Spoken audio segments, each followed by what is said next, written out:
қазіргі күндегі бізге ең керекті болған нәрсе, әсіресе қазіргі күнімізде, түнімізде, осы айымызда, о Аллахқа болған дұрыс тәуба. Біздің әрбіріміздің істеген нелеріміз бар? Жамандықтарымыз артта тұр. Қияметте алдымызда тұр. Қазір артымызда. Ұмытқан сияқты боламыз кейбіреулерін. Кейбіреулерін ұмытып та қалған шығармыз. Кейбіреулерін көрсек те көрмегенге алып кететін шығармыз. Бірақ ол ертең не қылады? Алдымыздан шығады.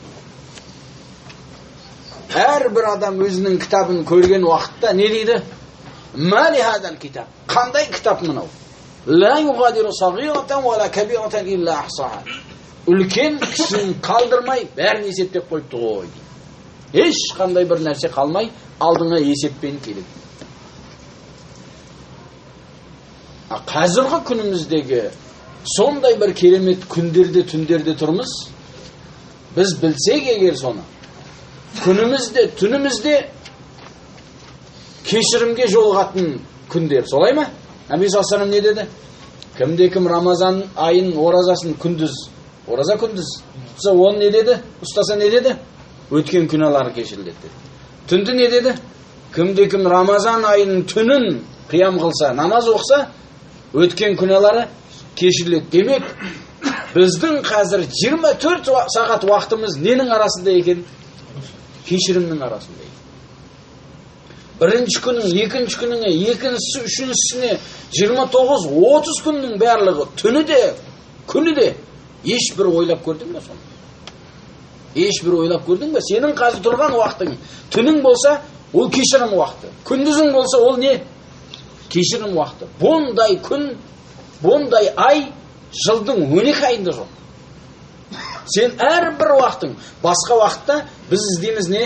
Басқа уақыттардың әрбір уақыттың өзінің кешірім уақыты бар. Біздікі қазір түнімізде, күнімізде ораза тұтқанымыз үшін, түнде намаз оқығанымыз үшін Аллах субханаху ва тағала не қылып тұрады? Бейднилла азза ва жал күнәларын кешіріледі. Сол үшін де жаннаттың есіктері ашылып, тозақтың есіктері не?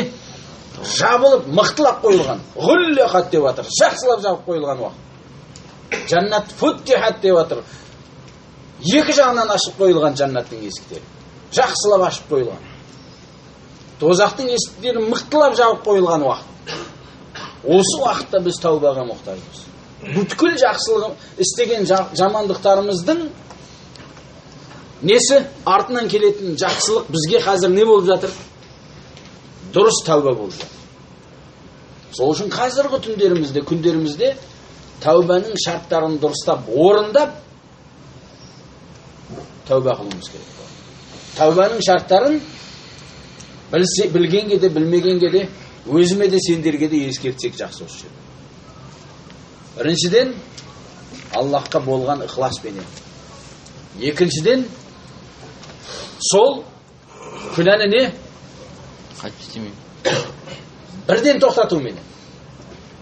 Үшіншіден, сол істеген күнәға қайтпауды не? Ниеттену керек. Төртіншіден, сол істеген күнәға өкіну керек. Жүректен. Түсінікті ме жоқ па? Осы менен сен Рәббің мен өзіңнің арасындағы болатын күнәларды шартын дұрыс орындаған боласың. Бейдниллах азза ва жал, оны не деп айтылады? Таубатун насух. Нағыз дұрыс тәуба осы. Шарттарын білдік па? Не екен? Біріншісі Аллахқа ықыласпенен қайтасың. Екіншісі сол күнәні бірден тоқтатасың, егер істеп жүрген күнәң болса. Үшіншісі сол күнәға екінші басқа рет қайтпаймын деп не қыласың? Жүрегіңнен шешім қабылдайсың. Бейднилла. Нешіншісі қалды? Төртіншісі өткен істеген күнәңа рахатпен емес, жағдай болса және бір рет істеймін деп өкінуменен қарау керек.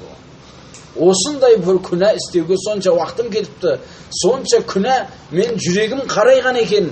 Сол күнәлар менің амалдарыма періштелердің қолындарындағы кітаптарға жазып қойылған екен ғой. Сол күнә екінші рет жазылмасын деп өкінесің сол істеген амалына. Соменен сен Раббың мен өзіңнің араңдағы болатын күнәнің тәубасын не? Бииднилла азза ва жал орындайсың. Егер және бір рет қайтатын болсаң, Алла сақтасын, және осы тәубаның шарттарын орындап қайт. және Алла өзі айтады, юхиббут тауабин, Аллахқа тәубе қылып қайтатындарды не қылады дейді? Жақсы көр. Қаншалық күнә иесі болма, осындай бір күндерде қайтушы болсаң, Аллах өзі айтады. Аллах тәубе етушілерді, тәубеде де көп тәубе етушілерді не қылады дейді? Өзі жақсы көреді. Енді екінші мәселе қалды бұл тәубада, ол егер істеген күнәң сен менен өзіңе ұқсаған пенделердің арасындағы болатын кемшілік болса, оны енді ақтау керек адам. Бұрында адам бір нәрсе, біреудің ақсын жеп қойған, ұрлап қойған, ғайбат жасап қойған, басқа жала жапқан, қанша Алла сақтасын пенделерменен өздерінің араларында болатын нелер бар? Күнәлар. Соның ақсынан өту керек. Оның ақсын өтеу керек. Өтемесең, ертең сені ұстайды. Өткендегі хадистегі муфлис, қияметте банкрот болған адамды білдік қой, не қылады? Наби саллаллаху хабар бергендей, намаз менен, ораза менен, зекет менен, хаж менен келеді да, бірақ не қылған? Мынаны боқтаған, мынаны ұрған, ананы соққан, мынаны қанын төккен, мынаны ғайбаттаған, барлығы не қылады оны? Жақсылығынан алады. Жақсылығы бітіп қалса, ол ана ғайбат қылған, жала жапқан адамдарының күнәсін көтереді. Соменен ақыры ол тозаққа лақтырылады.